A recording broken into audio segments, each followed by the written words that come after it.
Salut tout le monde et bienvenue dans le tout premier épisode du journal du Meiyong classique numéro 2. Et ouais, parce que il n'y avait pas eu le 1 pour le journal d'un rebut, mais bon, on va parler du Meiyong classique 2 et je suis bien sûr accompagné de Stéphane. Salut Steph, ça va bien?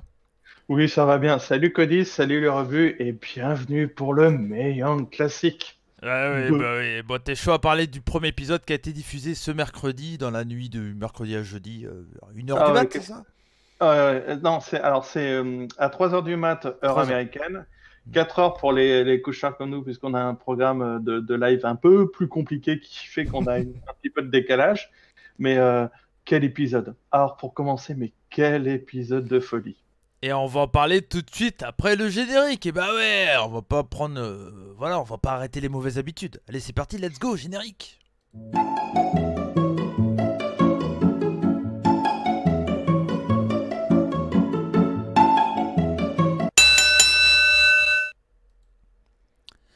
Et c'est parti du coup pour parler du Meiyong classique. Vous voyez, l'overlay est tout beau. Cette fois-ci, l'overlay, il est de Minou. Et oui, il y a la patte Minou dans cette vidéo quand même, tout de même.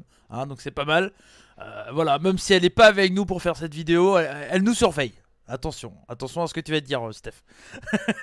Ah non, mais Minou est dans nos cœurs. I love Minou. Et donc on va commencer tout de suite, on va pas perdre de temps, on va parler du show de l'épisode 1.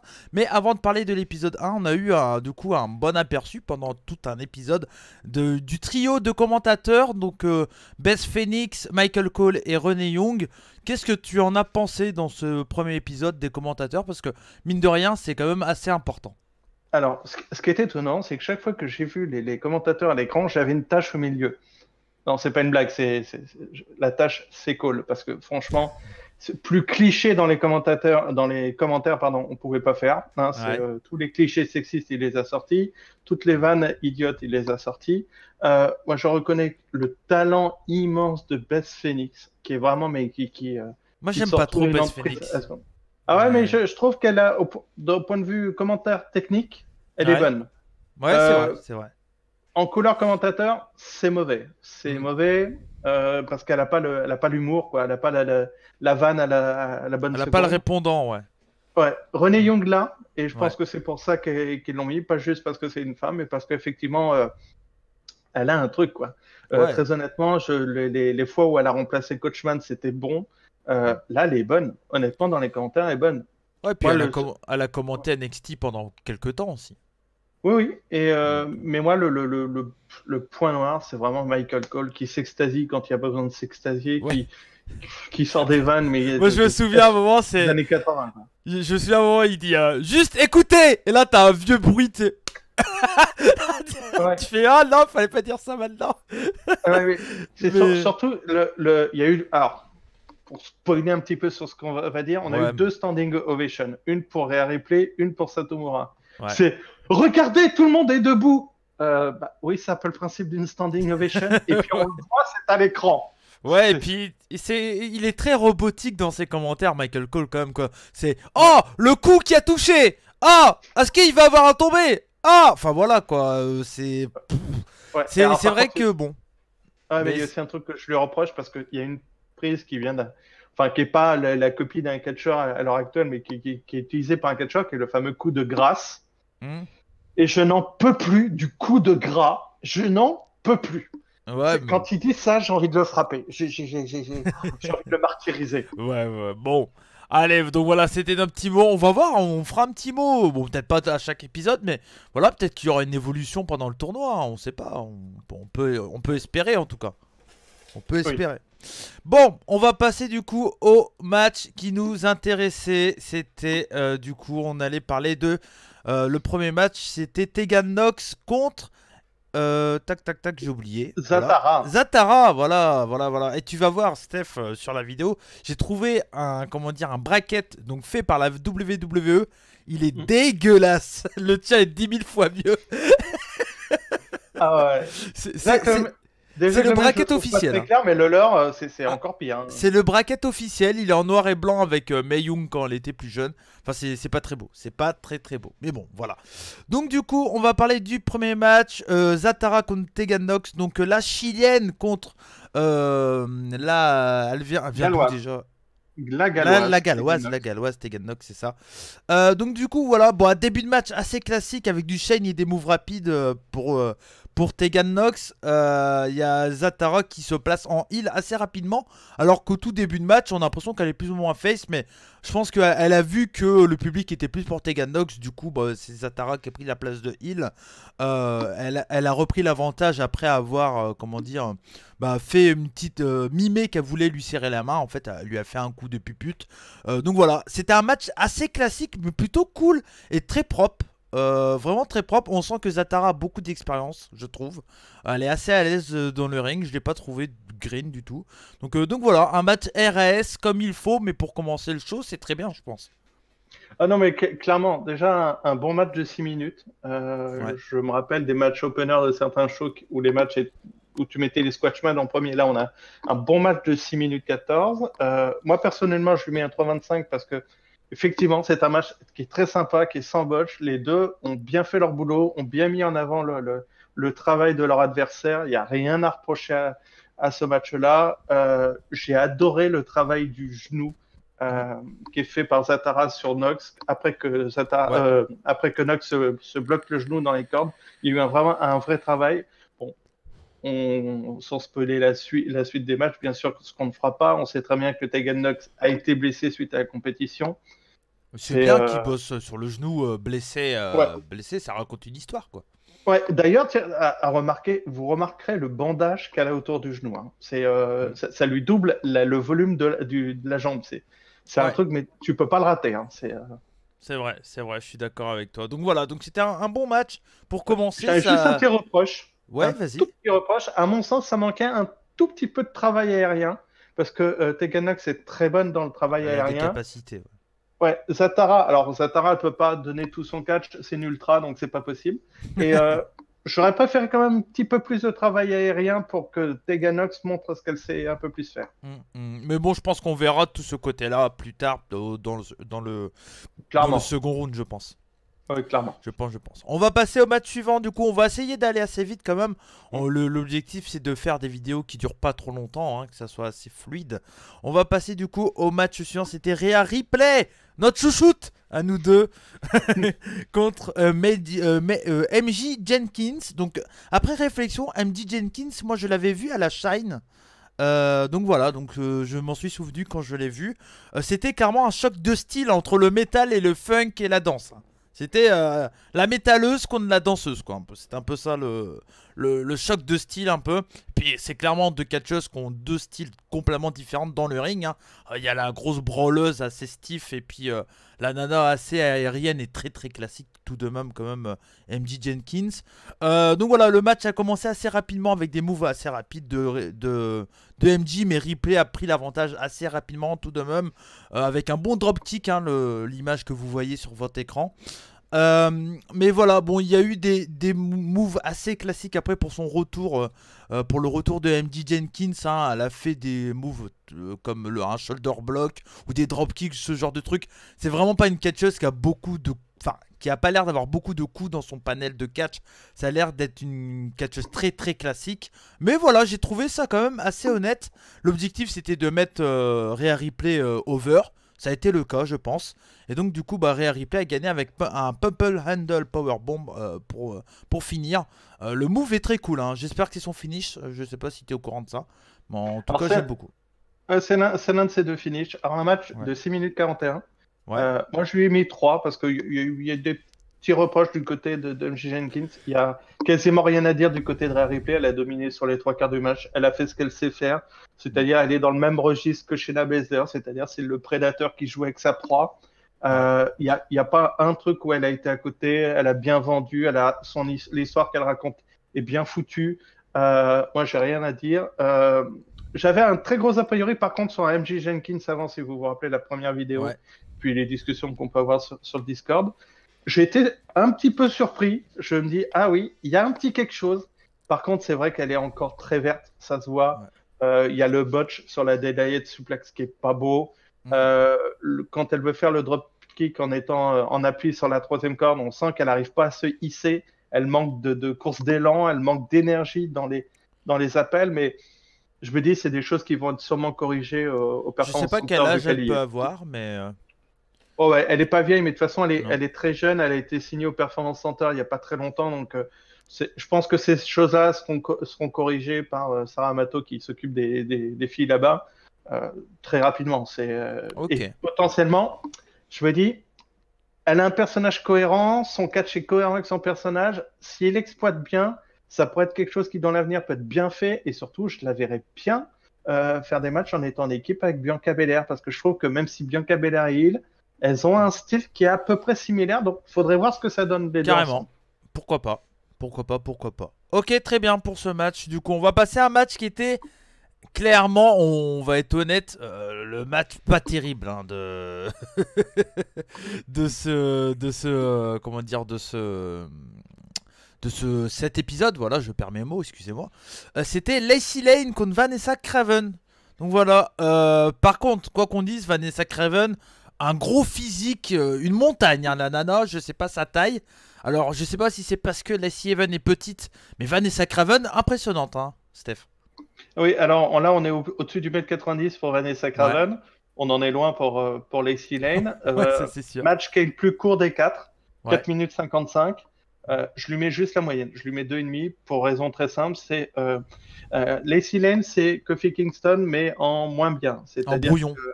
ah ouais, clairement, Mm. elle est verte, mais ça se voit. Autant MJ Jenkins, quand tu fais pas attention, ça se voit pas trop, mais elle, Mm. eu trop de botch. Mm. Elle en a fait beaucoup. Elle court trop lentement. Ses appels de prise, ça se voit. Mm. Elle a failli faire un truc qui aurait pu être un show stealer, mais elle s'est complètement foirée. C'est-à-dire qu'elle Ouais. fait un appel sur la troisième corde, puis Mm. elle veut rebondir sur la troisième corde, mais elle glisse, se retrouve sur la deuxième corde, elle en veut reprendre de l'élan pour retourner sur la troisième corde, et là elle glisse et elle fait une prise. Et coup de bol, qu'il y a la surprise, à mon sens, du premier épisode, Pareil. qui est Vanessa Craven, qui est sur l'indie, qui est pas mauvaise, mais Classique. qui est plus moyenne moins, et Ouais. qui là, mais a fait un match, je pense qu'elle a fait le match de sa Elle a, carrière. elle a rattrapé les conneries de Lacey Evans, ouais. Ah, mais clairement, mais Euh, dans le registre des grosses nanas, enfin, grosses nanas, pas grosses physiquement, parce oui, qu'elle on a elle est compris, plutôt t'inquiète. bien, Big Woman, mais on dans va le dire genre, ça. ouais, dans le genre Powerhouse, Mm. eh ben, je me dis que c'est pas si mal que ça, et je me suis dit que ben, j'aimerais bien la revoir à la VVE, quoi. Carrément. Carrément. Ah ouais, ouais. Il y a des Je- petits trucs à corriger, comme elle est un peu lente sur ses enchaînements, Ouais. mais Un peu raide ça me aussi. donne envie. Ah ouais, mais ça me donne envie de la revoir. Carrément, moi j'avais noté ça exactement comme toi. Vanessa Craven m'a vraiment impressionné, je trouve. Il y a un bon potentiel. Par contre, Lacey Lane, je sais pas, à voir. Peut-être que sur le deuxième tour, elle va peut-être être beaucoup plus à l'aise. Mais moi j'ai noté botch de Lacey Lane. Tout le monde n'est pas Ray Phoenix. Voilà. Ah non, mais clairement. Et puis, il y a un truc, il y a un moment, Craven qui a fait un excellent backbreaker, qui est vraiment une prise que j'affectionne énormément. C'est ça, vous prenez votre adversaire à l'envers sur l'épaule et puis vous Mm. faites comme un torture rack. Ouais. Et ben Craven l'a super bien fait. On voit il y a un travail de regard, un travail de mimique en plus qui est génial. Elle laisse Et- tomber les sirènes au sol et les ouais. sirènes ne le vend pas une seconde. Il y a une soumission aussi de Vanessa Craven qui était cool sur les Ah oui. épaules. Je sais plus le nom. Bon, on va passer au dernier match du coup. On a 2-3 minutes pour en parler, Steph. Du Hmm. coup, c'était bien sûr en main event. Et quel main event pour commencer, hein? Meiko Satomura contre Killer Kelly. Tu nous avais dit, attention, Meiko Satomura, c'est une légende du Joshi, une star du Joshi. Ouais. Et clairement, bah déjà, l'attitude de Killer Kelly était géniale. Hein, j'adore cette nana. Je trouve voilà, elle est là, elle est présente quoi. On sent qu'elle a envie de casser des têtes, un peu à l'instar d'une Shayna Baszler ou même d'une Ronda Rousey un peu. Voilà, elle a un peu le côté MMA aussi, elle également. alors qu'elle a rien à voir dans son catch avec le MMA, elle met juste des strikes assez forts, mais sinon voilà. Mais voilà, on sent la prestance et le charisme de Satomura, clairement, dès qu'elle met un pied sur le ring. Elle est même pas dans le ring qu'on sait qu'elle est charismatique, cette nana. Elle est intense, tous les enchaînements qu'elle fait sont intenses, même si Killer Kelly se démerde plutôt bien. C'est là on voit la différence, mais en l'espace de 2 secondes, on se dit il y a Satomura et il y a Killer Kelly qui est super bonne, hein, mais qui est quand même loin derrière, quoi. Et voilà, non, franchement, c'était très très cool. Malgré ça, il y a eu à un moment une petite soumission à un Dragon Sleeper dans le coin qui était quand même très très cool. Et franchement, c'était vraiment, voilà, c'était vraiment très plaisant à regarder. Donc voilà, donc moi j'ai vraiment bien aimé ce match. Qu'est-ce que tu en as pensé, Steph? Alors, ce match de 7 minutes 42 pour le Ouais, premier très main bien. event. Pour un premier Ce qui tour, est- très bien. Ouais, clairement. Moi, je lui mets 4 parce que c'est simple, si je lui mets pas 5, c'est que pour moi, il n'y en a pas eu assez. C'est-à-dire que le match n'a pas été assez long. C'est parce que quand tu as un match comme ça, il y a pas un temps mort, il n'y a pas un Mm. moment où vous avez un catcheur qui fait le tour du ring du style pour haranguer la foule, etc. Tout s'est enchaîné. Et honnêtement, quand c'est aussi bon que ça, eh ben, t'en veux encore. Moi, C'est j'aurais sûr. aimé que ça dure 15 minutes, 20 minutes. Ouais, Ce mais match, c'était un premier tour, quoi. ah ouais, mais ce match, il est énorme. Déjà, Killer Kelly, notre portugaise adorée, parce qu'elle tourne beaucoup en Europe, qui a montré qu'elle Elle a était, pas, elle elle était a, crédible. elle a pas Ouais. été en France dernièrement à la BCA avec Viper. Si, si, si, si, si, si. Et elle a montré qu'elle était il est crédible, que c'était une nana, mais genre dans le genre hiteuse qui était génialissime. Ouais. Meiko Satomura, c'est simple. Déjà, moi, j'ai eu la. Excusez-moi, je vais dire un truc hein, pour ceux qui pensent que je suis inhumain, mais j'ai eu une petite larme d'entrée de jeu quand elle caresse le haut de l'escalier, où tu te dis Ouais. dans ta tête, elle réalise qu'elle est à la VVE, Mm. l'exposition qu'elle a, et la petite prière qu'elle fait au niveau de la troisième corde, parce qu'il faut bien se garder en tête, c'est son dernier gros tournoi de sa carrière.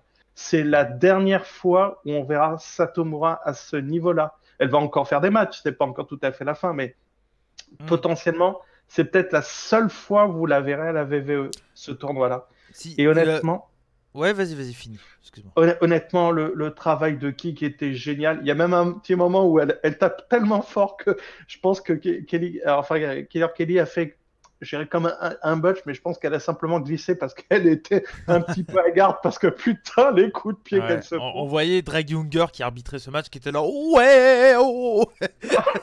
Ah ouais, mais J'ai- l'alchimie était belle. Mm. Le Dragon Sleeper avec la troisième corde, c'est Ouais, c'était bien. génialissime. Mm. Il y a un truc, et le public s'est pas trompé, hein. Il y a eu il y a eu 3 chants This is Awesome, il y a 2 chants This is Wrestling. Ouais. Bon, c'est un poil trop peut-être, je pense, ce genre de chant. On connaît le public VVE qui sont très, surtout à la Full Sail, voilà, ils sont très bon public aussi, quoi. Ouais, mais C'était bien, là, hein, mais attention, est-ce que ça mérite un This is Awesome, This is Wonderful ou tout ce que tu veux. C'était super bien, j'ai passé un très bon moment en regardant ce match, mais je pense qu'on verra beaucoup mieux. J'ai hâte de voir la suite pour Satomura et j'ai hâte de voir Killer Kelly à NXT UK, quoi.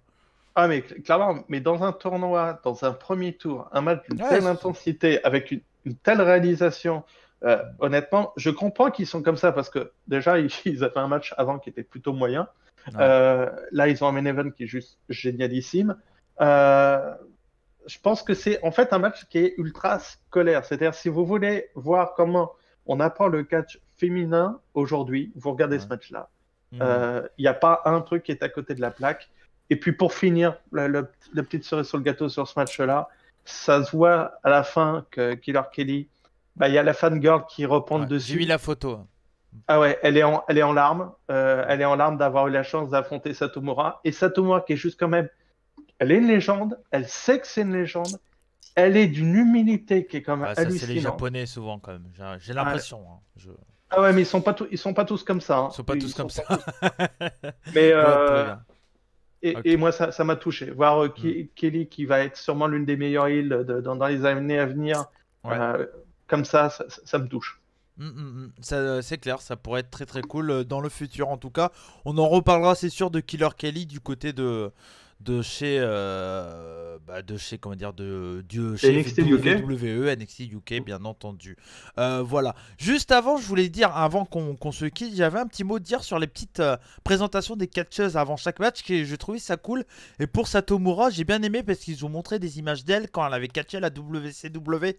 Donc comme quoi ça date, hein, elle catch depuis très longtemps, Satomura. 23 ans de carrière. 23 ans de carrière, donc voilà, c'était à l'époque où elle était Young Lion, si j'ai bien compris. Oui. Et donc voilà, donc elle avait fait son expérience aux États-Unis, elle nous l'a dit en gros. Donc voilà, c'est très cool, c'est toujours bien fait, je trouve. C'est très vite, c'est bien, très très bien produit, je trouve, ce tournoi. Oui, clairement. Clairement. Mm. Je pense qu'il y a des belles choses à s'attendre. Pour avoir vu les line-up des épisodes, ils ont fait un bon équilibrage au niveau des matchs. Et puis, très honnêtement, il y a un meilleur niveau que l'année dernière. Ouais, ouais. En tout cas, voilà, ça s'annonce très très bon pour ce Mae Young Classic 2. Merci à toi, Steph, pour cette première. C'était un plaisir. Ah bah, c'est toujours un plaisir. Ben oui, toujours. On se retrouve donc tous les samedis pendant c'est quand le Fin octobre. Fin octobre. octobre. Donc, jusqu'à fin octobre, tous les samedis, vous aurez vos petites. Bon, là, on a fait 20 minutes, Steph. Hein, c'est pas bon. Faudra qu'on raccourcisse quelque part. Ouais, mais il y avait Satomura et Ripley. Mais ça va être compliqué. Bon, on va dire, prévoyez votre demi-heure le samedi max. Voilà, on essaiera de faire court, mais voilà, c'est compliqué hein, quand on est deux fans de catch, on parle beaucoup et on a du mal à s'arrêter des fois. Mais bon, voilà, c'est comme ça. Donc voilà, tous les samedis dès 1h, dès 13h, sur la chaîne des rebuts du catch, vous pourrez retrouver votre review de l'épisode de la semaine du Mae Young Classic 2, présenté par moi-même et bien sûr Steph. Qu'est-ce qu'on ferait sans toi, Steph? Merci à toi d'être là, ça fait toujours plaisir en tout cas. Voilà. C'est clair. Qu'est-ce que vous feriez sans le vieux doyen? Bon, calme-toi un peu quand même. Bon, allez, on se retrouve donc du coup très vite sur la chaîne des rebuts du catch. Et sinon, pour le Mae Young, samedi prochain, dès 13h. On vous fait des bisous. Et comme on dit chez nous, Banzai! Ciao, ciao. Allez, bonne journée.